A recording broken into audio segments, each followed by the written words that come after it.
All right, hello, Masters, and welcome to our final section in this section, our final lecture in this section, where we're going to be talking about how to build a community mindset. So, with this video, I really want to just kind of flesh out this idea of what it means to live in a community, to live with a community-based mindset, because I know that a lot of the time we can hear that phrase or hear that concept and we think, oh, like I gotta like get a bunch of friends and expand my social life and reconnect with my family or connect with my family better or all of these things. And this isn't actually what I mean when I say that we want to live with a community-based mindset. Because again, right, like that's great, and if you want to do those things and you want to have friends and you want to connect with family or build your circle of people around you, that I think that that's a great idea if that's something that calls to you and something that feels good to you. And I understand that, right? Like we live in a world right now where that can be really hard, and socializing is difficult, and depending on where we live and depending on our personalities and the ways that we function, we may or may not have an easy time with that. And again, right, like it's just that aspect of life and socializing and having friends and having people to connect with, that's kind of a whole issue in and of itself. And that's not what I'm talking about when I'm talking about a community-based mindset, okay? What I'm talking about when I say a community-based mindset, I'm saying we want to start to live with the awareness that we are not individuals.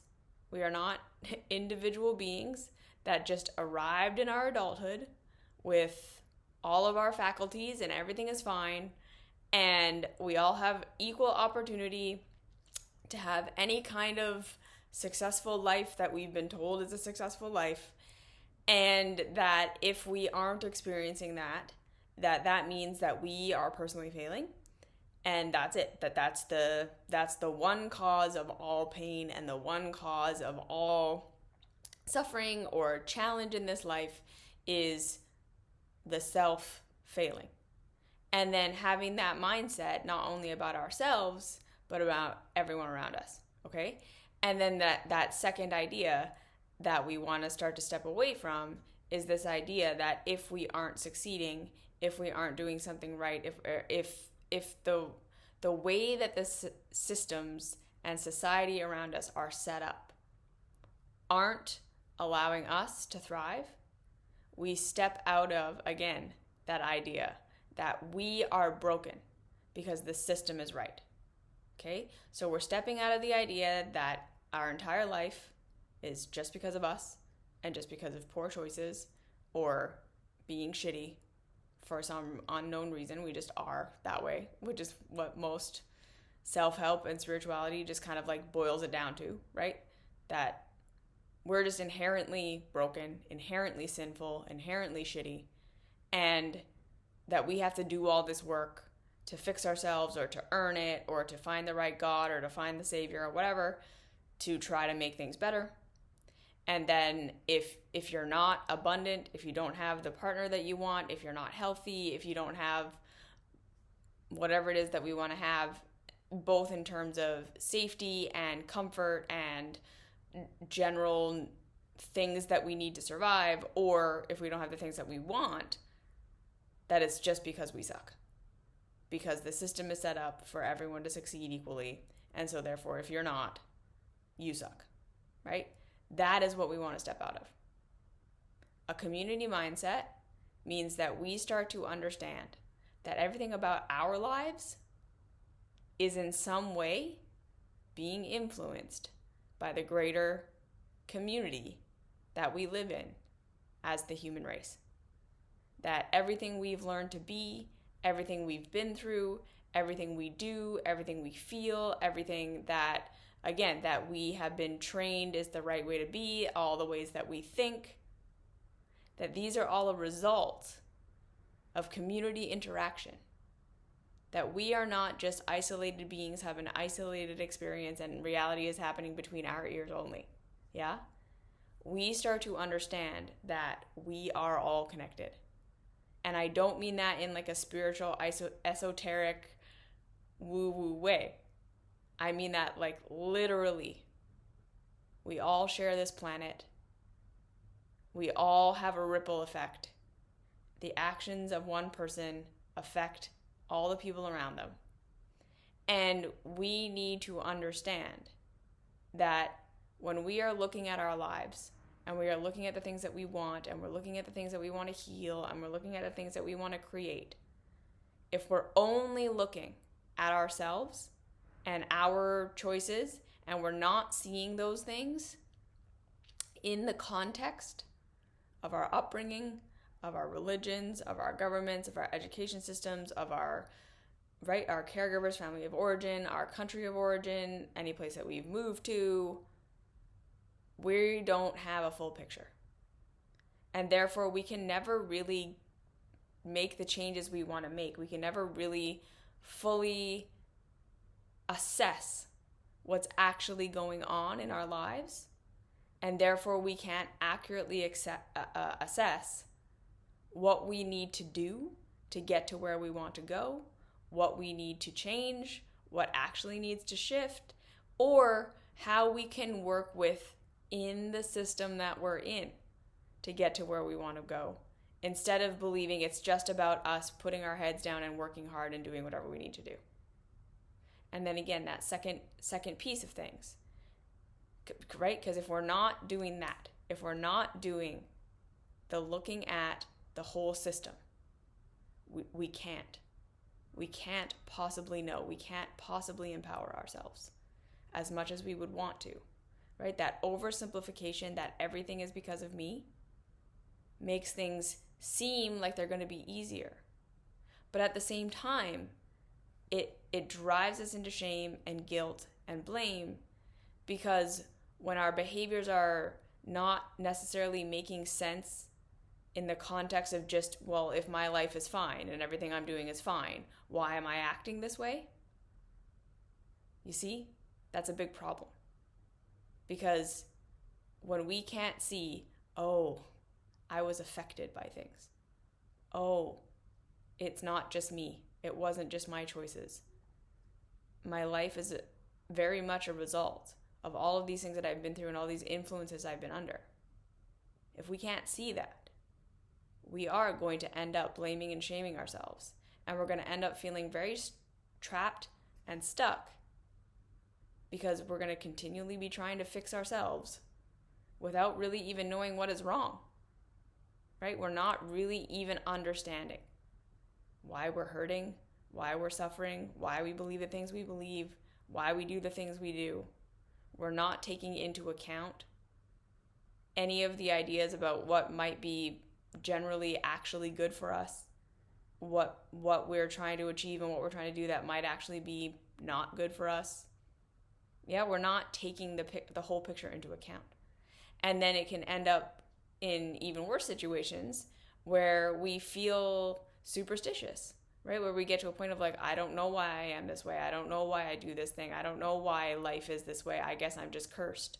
Or maybe I'm just blessed. And maybe I just need to pray because there doesn't seem to be a reason. And that's disempowering. So when we start to look at ourselves within the context of what we've been raised in and what we've been living in and what we've been taught and what we've been indoctrinated to see, like just as we've been doing, you start to say, oh, okay, things make a lot more sense now, in the sense that like I'm not broken and I'm not shitty and I'm not just making bad choices. There's a reason for all of this. There's a reason for all of my fears and my insecurities and my doubt and my scapegoats and my numbing and my self-sabotage. Like, it all occurred because of community, okay? And then that second piece, again, is really needing to question the systems, really needing to question the way things are set up instead of continually questioning ourselves. Needing to say, is it possible that it's not that I suck? Is it possible that it's not that I am broken? Is it possible that even more than just what was going on in my family of origin situations, the adjusting to what my family wanted, the adjusting to what my family needed, the trying to be what my family wanted me to be and all of these things. What's the even greater picture than that, right? Like, how were they raised? How were they taught? What were the society and the societal systems that they were brought up in, that they taught to us, that may not have even existed anymore when we were growing up? And even bigger than that, right? Like, looking at the systems that we have now, our monetary systems, our work systems, our religious systems, our education systems, our medical systems, and saying, okay, is it possible that I'm not just failing and sucking and not living up to expectation? Is it possible that these systems are harmful? Is it possible that these systems don't work? Is it possible that it's the way things are set up and how I've been trained I need to live my life in order to be good and successful that aren't real, aren't true, don't actually give those results? And that is a community-based mindset. When we are starting to understand that everything is a greater picture and everything is systems and it's more complex than what we're just doing as individuals, it actually gives us far more power to determine what we can do as individuals to make life better for ourselves, instead of continually being on this self-help, self-improvement, shame, guilt, hopelessness merry-go-round that never goes anywhere. Because it's not the reason we're suffering. It's not the reason we're stuck in the way that we're stuck. It's not the reason we're doing what we're doing. We're coping with systems. Okay? And then from there, as we start to understand these things about ourselves, as we start to understand how we've been affected, how the systems of inequality and the systems of exploitation and the systems of just things not actually being fair and not being just and not being ethical are the way things are, we're gonna start to have more compassion for others. We're gonna start to have more empathy for others. We're gonna start to understand where we can start to shift our lives and our ways of being to be more supportive of a more equitable world. Because it's impossible to do this work for ourselves and to see these things for ourselves and to be moving in the direction of supporting ourselves in better ways without then questioning the systems, right? And then having that questioning say, okay, well, maybe I don't want to behave this way anymore. Maybe I don't want to participate in this anymore. Maybe I don't want to do this anymore. Maybe this isn't actually so good. And that has a massive impact on everyone around us, on this, like I say, the systems that we support, on the systems we participate in. And this is what it really looks like to live with community in mind. It's to understand that we're all operating under this system, that we're all coping and managing within this system the best that we can. And to even see that no one alive today made the system. This system has been the system for a very long time. At most, the people alive today are fighting to maintain it, right? Some of us indoctrinated to maintain a thing that's shitty for us. And then the people at the top know very much how to convince the people to live in certain ways, because we are constantly distracted by fear and luxury.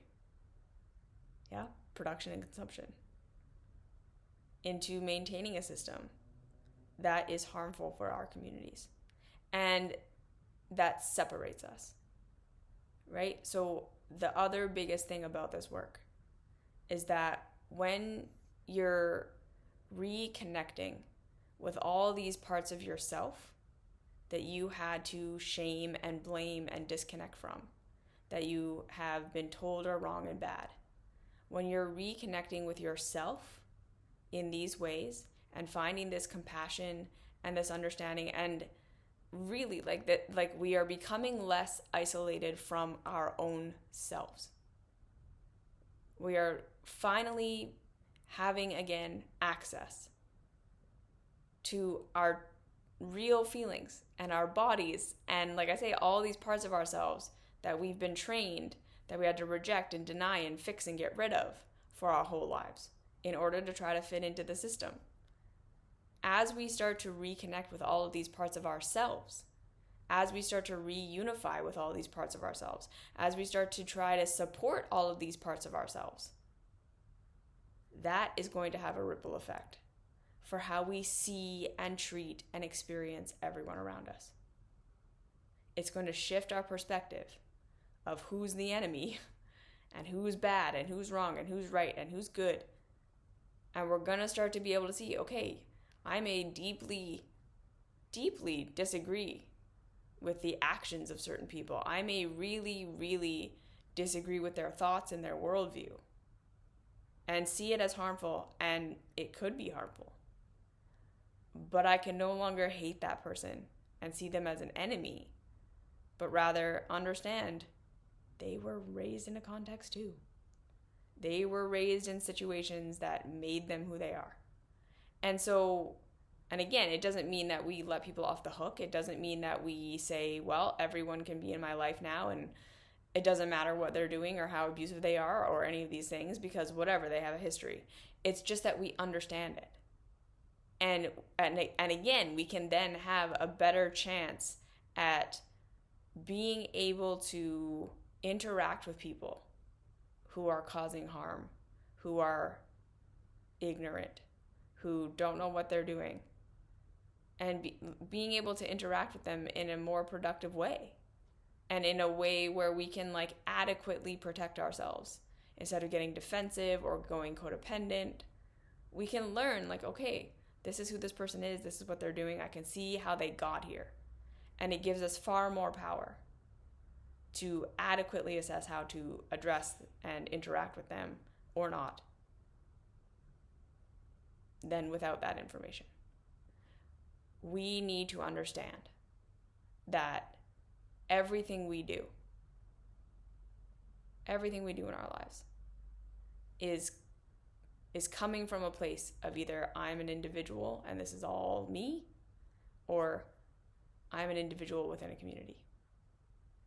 And so we want to understand that a community-based mindset doesn't mean ultra empathy and we just let everyone walk all over us. Doesn't mean we got to go find a bunch of friends and have a huge community of like literal people around us. It means we understand systems. It means we understand the complexity of the reality that we're living in. And therefore, in every circumstance, what we're going to do with ourselves, what we're going to do with others, how we're going to shop, how we're going to communicate, all of these things, it's informed by that community awareness. That there's that piece of the puzzle coming in to help us make broader, wider, more intelligent decisions. It's helping us step out of fixing ourselves, shaming and blaming ourselves, hating others, trying to fix others, and just seeing, okay, systems. What are the systems I'm operating within? How can I question the systems? Communities. How are all of us being affected? Where are we coming from? What's the best thing moving forward, understanding the context? Yeah? And that's a big thing. It's a big thing to live like that. But that's what a community mindset really is. It's understanding that we exist in a context, and that context really matters in terms of problem solving and addressing issues and figuring out what's going to work for us. So think more like this. Systems. Take systems into account when you're looking at your life and you're looking at other people's lives.